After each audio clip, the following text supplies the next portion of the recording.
A city built on water, rising against the odds. Venice has survived floods, empires, and centuries of change. But how did this floating city endure through time?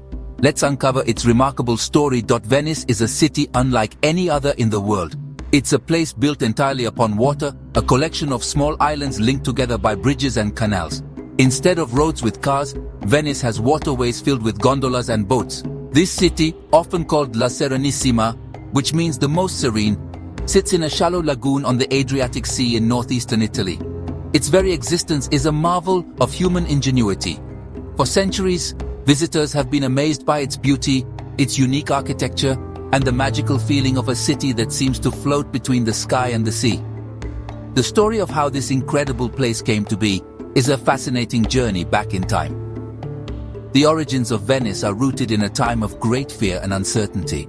Around the 5th century AD, the mighty Roman Empire was collapsing. Fierce groups from the north, such as the Huns led by Attila, were invading the Italian mainland.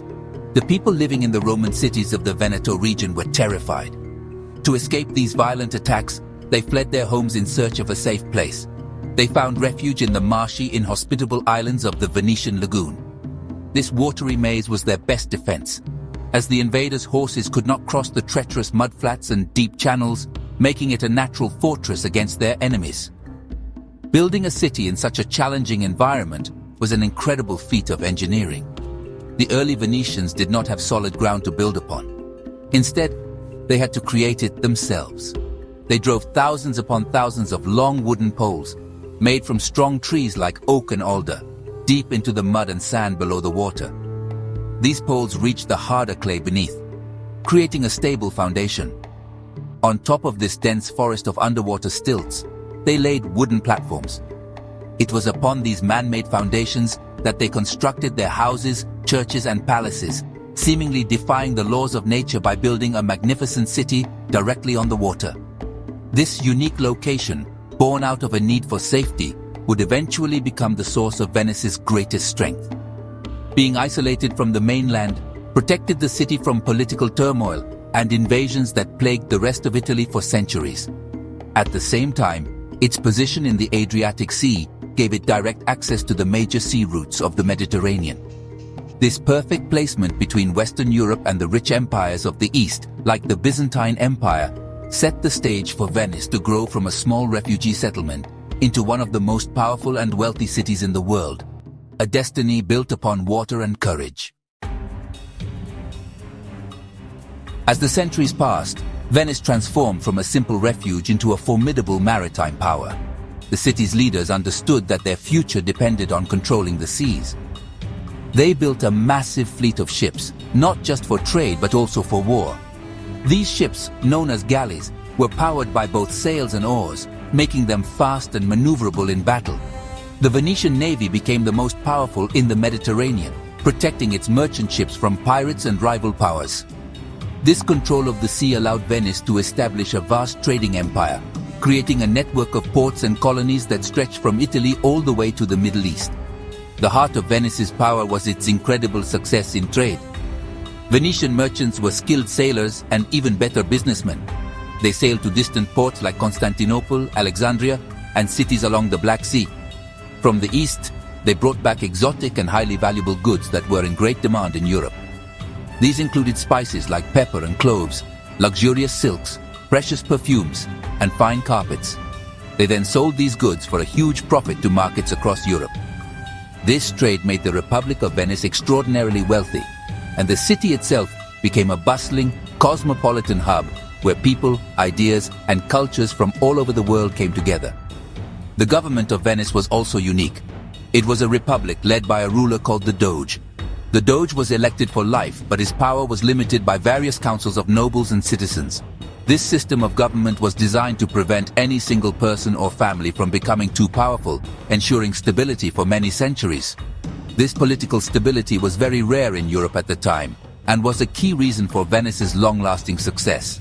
The Republic of Venice prized order, law, and diplomacy, which allowed its commercial empire to flourish without the constant internal conflicts that weakened many of its rivals. Venice's influence grew even stronger during the Crusades, a series of religious wars between Christians and Muslims. The Fourth Crusade in particular was a major turning point.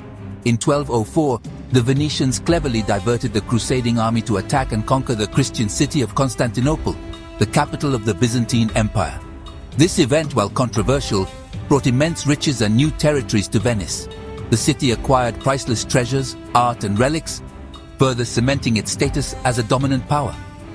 For hundreds of years, during its golden age, the Republic of Venice was a true superpower of the Mediterranean world. The incredible wealth that flowed into Venice from its trading empire was used to beautify the city, turning it into the architectural jewel we see today. Venetian nobles and wealthy merchants competed with one another to build the most magnificent palaces, or palazzi, along the city's main waterway, the Grand Canal. These buildings showcase a unique style of Venetian Gothic architecture, with elegant pointed arches, intricate stone carvings, and large windows that reflect beautifully on the water below. Palaces like the Ca d'Oro, or House of Gold, were once decorated with gold leaf, showing off the immense fortune of their owners. At the very heart of the city is Piazza San Marco, or St. Mark's Square, which Napoleon once called the drawing room of Europe. This grand public square is surrounded by some of Venice's most famous and important buildings.